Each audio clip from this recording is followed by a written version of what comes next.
Donald Trump said that you will get tired of winning. You will win so much, you're going to get tired of it. And it was a joke, right? Because he just kept talking about winning. And there was an article from today and from a couple weeks ago, or like a week ago, where, like, seriously, if you Google search right now, Donald Trump winning, there's a ton of articles talking about how he is literally winning. And so I did this search and I found this from July 5th, 2018. On CNN, it's an opinion piece. Donald Trump's winning streak is transforming America. I don't want to read through the whole thing. I just want to talk about, Trump and some of these ideas. But they start by saying, we can now say we're entering the age of Trump. It's been a long march to this moment. Around this time last year, the summer of Scaramucci, Donald Trump's staffing was an unholy mess. His poll numbers hit new lows. The GOP healthcare initiative died in Congress. Perhaps Trump could not govern, some speculated. But a year later, and just a few months before the midterm elections, Trump is most definitely in charge, and he is changing the character of America step by step. He says, Trump is advancing post-liberal politics in three key areas. First, foreign policy that is marked by realism, totally undisguised by platitudes or historical sentiments. Second, Trump is pushing forward with what former White House chief strategist Steve Bannon once described as the deconstruction of the administrative state. He also wants to turn the clock back more generally, which brings us to his third assault on the liberal consensus, social policy. Okay, there we go. I found it. The Trump era will be marked by potentially violent conflict over cultural issues that lawmakers have failed for decades to resolve through compromise. Immigration is a stark example. He says the president is going to nominate a conservative who will presumably tilt the court against Roe v. Wade. He says, here then is perhaps the most dramatic way in which Trump could change America, not just for a few years that he is the president, but for an entire generation, moving the energies of the judicial branch, not only the Supreme Court, but countless federal appointments. There are more articles, but I really want to point something out that everyone's missed. The Democrats have screwed up royally, in my opinion. The Kavanaugh thing hurt them. On my main channel today, I talked about how all these things they're doing are backfiring, and it pisses me off. It does. But look, I have no tribal allegiances for the most part, so at the end of the day, I'm like, hey man, that's your bad. You're like, you screwed up, you lose. But the thing is, Trump has been appointing federal judges, a lot of them, and they're being confirmed. But all anyone cares about is the Supreme Court. You realize that the judges that Trump has appointed may be more important than the Supreme Court in many instances, right? Because the federal judges are going to rule on these things first, for the most part. So if he litters the federal court system with conservatives, and you're not paying attention, and you're not, congratulations, you've missed the bigger portion. Now, I understand they're like, yeah, well, when things go to the Supreme Court, if we have liberal judges, then we might actually win. It's like, and yeah, it's never going to happen. Because even if it's not Brett Kavanaugh, it's going to be somebody else, and they're going to be conservative. And that means the whole time you weren't paying attention, waving your arms about Brett Kavanaugh, a bunch of federal judges came in. He says, countless federal appointments, not even judges. Well, yeah, but judges, right. There's another article. This one's from the Epoch Times. I don't know what the Epoch Times is. It's just an article I pulled up.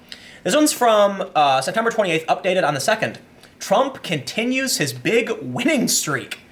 Are you tired of winning yet, Trump supporters? Even if you are not a fan of Trump, and I think some of these people are not, you recognize Trump keeps winning. He does.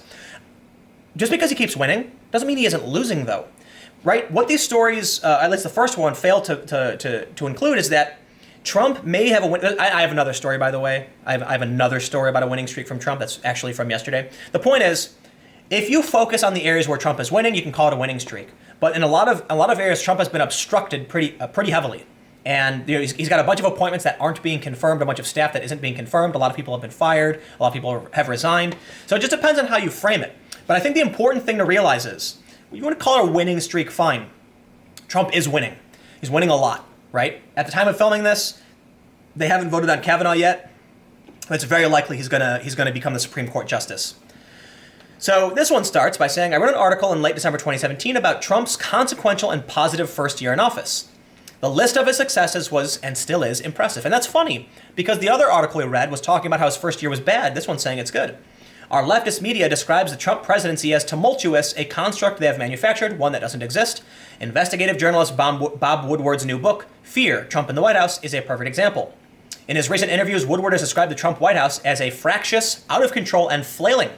It is the preferred narrative of the left, the Democratic Party, and its vanguard, the mainstream media. In my opinion, I don't know what the Epoch Times is, so I don't want to read too much into what they're writing about. I just wanted to highlight one of these articles talking about Trump's winning streak, and we'll keep it with CNN because we have the story this is from today. It's from this morning. The point is, if you're on the left or you're in a left bubble, all you're going to hear about are all the things Trump has done wrong. If you're in the right bubble, you're only going to hear about the things that Trump has done right. This is an analysis piece, not an op-ed. There's a slight difference. And that means CNN has actually wrote an editorial piece, President Donald Trump's winning streak. They changed it. It said something else a little while ago. But they've actually written this. This is not an opinion from an outside columnist. This is an internal CNN analysis. All right, so the point I'm trying to make is CNN is fairly anti-Trump often. If they're even going to write about the winning streak, the left is losing.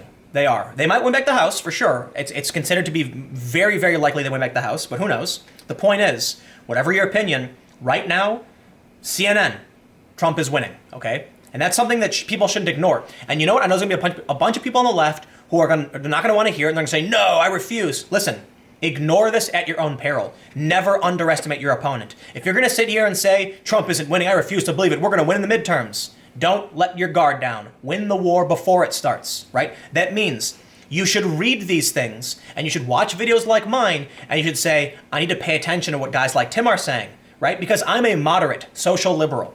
That means if I'm not happy with what the Democratic Party is doing and the far left is doing, you better damn well believe there's a lot of people who are much less vocal than I am who believe similar things, who are watching and saying nothing, and those people are against you, and that is bad news for the left. So, you know what? Let's read the story.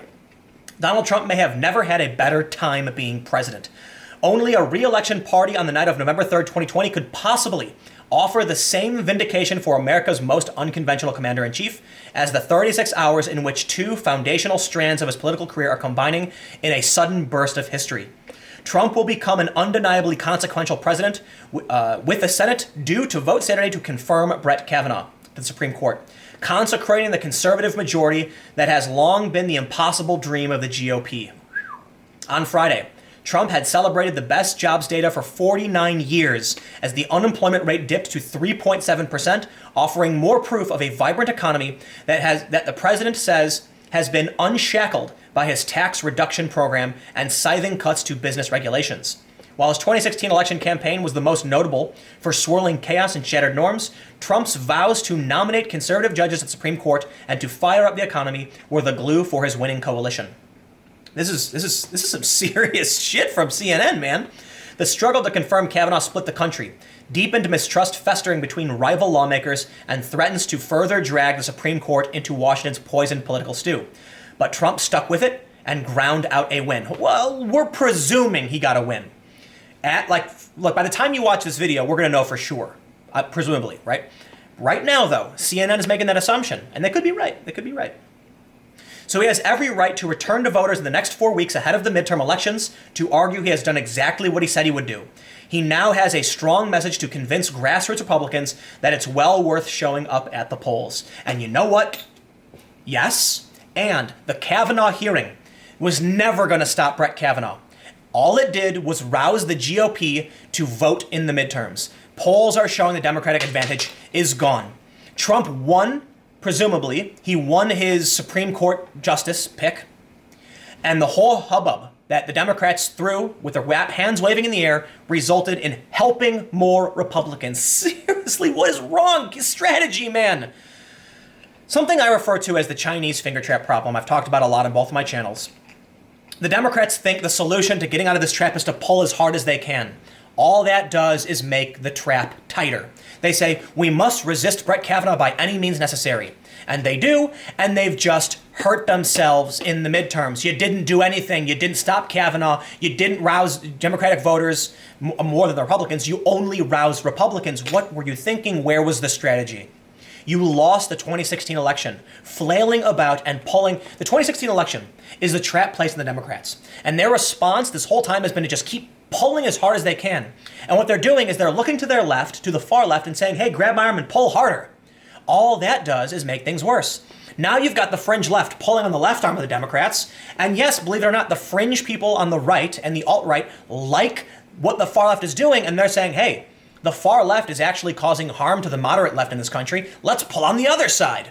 Meanwhile, you've got moderates sitting over here like, dude, you have to do something different. It's not working. Why won't you listen to me? Meanwhile, while the Democrats have their arms being pulled left and right, they're looking at me as I try to advise them and they say, shut up, you're a Nazi. And this is what it feels like to me.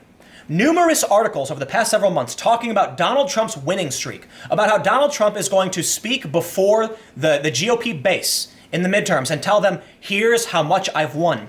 This is not an outside op-ed from CNN. This is an analysis piece from CNN, straight up saying Donald Trump's winning streak, saying he's a consequential president who's going to have a massive impact for a generation. Yeah, Trump is winning. Michael Moore was right when he said Trump's going to win and he's going to win re-election. And he warned the Democrats and they wouldn't listen. Unfortunately, he pointed them in the wrong direction. Michael Moore is urging people to get more left, embrace the far left, and that's not working. If you've watched the video on my main channel today, I pulled up data showing from The Economist that the progressive wave failed, and it was the establishment Democrats that are actually winning. Cynthia Nixon in New York lost Ocasio-Cortez's district by 30 points. It is entirely possible Cortez doesn't even win her seat in the midterms because Crowley, I believe, is still on the ballot. And if he is, she might actually lose because Crowley is the establishment Democrat. This is mind-numbing to me. Look, I try not to get angry and frustrated, but you can tell for the past couple weeks I've been extremely frustrated. You want to know why? I'm not a big fan of the Republicans. I'm not a big fan of the Democrats, but I do find that my values tend to align with social liberals and moderate liberals. So if you're between the center left and the center right, we probably agree on, for the most part, what should be implemented. Just centrist, kind of, balancing between the left and the right and the extremes. But everything the Democrats have done has ceded everything to the right. And I'm sitting here going like, dude, there are some things we could do that the right wouldn't vote for, but would be okay with. I don't want to get specific, but the general idea is, there are some things the right, enacts, and I kind of roll my eyes and go like, oh, God. The far left does things and I go, oh, God, like that's bad, like violence, clubbing people over the head. But I feel like if we had a more moderate Democratic Party that was willing to call out violence, embrace civility, embrace nonviolence, embrace free speech, demand protections for their conservative counterparts on social media instead of just eschewing their concerns, we might actually find ourselves able to pass some legislation that the right would be like, oh, God, I guess. But we would have the votes and the support from the moderates to get. Instead, they keep embracing the far left, Trump keeps winning, and they plug their ears and go, nah, nah, nah, nah, nah, and then nothing gets done. That's how I feel. That is how I feel. There you go. I think Trump's going to keep winning. And I hope all of you who voted for Trump and support him eventually get tired of his winning, and then maybe something different can happen. I've talked about why I don't like Trump, but I'll admit, unemployment being down, you got to give credit where credit is due. When he was working on peace negotiations with North Korea, I'm pretty sure I tweeted this, that if the North and South Korea through Trump, if they attain peace and unification, I will cry. I will cry. I have family that originates from the Koreas. I have been there, and the whole thing makes me really sad. It's near and dear to my heart. And that's something Trump did that was incredibly profound and inspired me. I don't know, maybe inspired isn't the right word, but I have whatever Trump did, however he did it. I'm not here to question. I can only assume the right or wrong ways to do things. He did something, and now they're pulling mines from the DMZ. So credit where credit is due, credit where it's deserved. That doesn't change the fact that I think Trump has done a lot of bad things with foreign policy. Commando strikes in Yemen, missile strikes in Syria, weapons deal with the Saudis. It doesn't change the fact that I think he is one of the worst examples of American culture. So I lean towards not liking him more than I do like him. I wouldn't vote for him. But I will end this by saying CNN is right. Trump keeps winning. He's going to keep winning. Who knows what will happen? The Democrats still might try to impeach him. He deserves credit for the successes he has. I believe there is nuance in all things. And I won't be so blind as to sit here and say that Trump is nothing but an idiot. No, I think Trump is a smart guy. I think he knows what he's doing. I think the way he talks is on purpose. People make fun of him for the way he talks, and I'm like, I'm not into the whole 4D chess thing, like everything he's doing is his great strategy. But there was a clip the other day where he was walking into the plane with tissue on his shoe, and everyone was mocking him, and I said, that's really funny that you're so focused. On the front page of BuzzFeed, they have the story while the Brett Kavanaugh hearing is going on. I gotta believe that someone like Trump, he would know that putting a tissue on a shoe would shift the news cycle. He does this all the time. And journalists have called him out, saying, people, stop, don't get distracted. Trump is tweeting to confuse you so you stop paying attention to the real issues. While the Kavanaugh stuff was going on, another tax cut was passed, but no one's paying attention. So I think the 4D chess thing is a little bit too, it's too much, gives too much credit.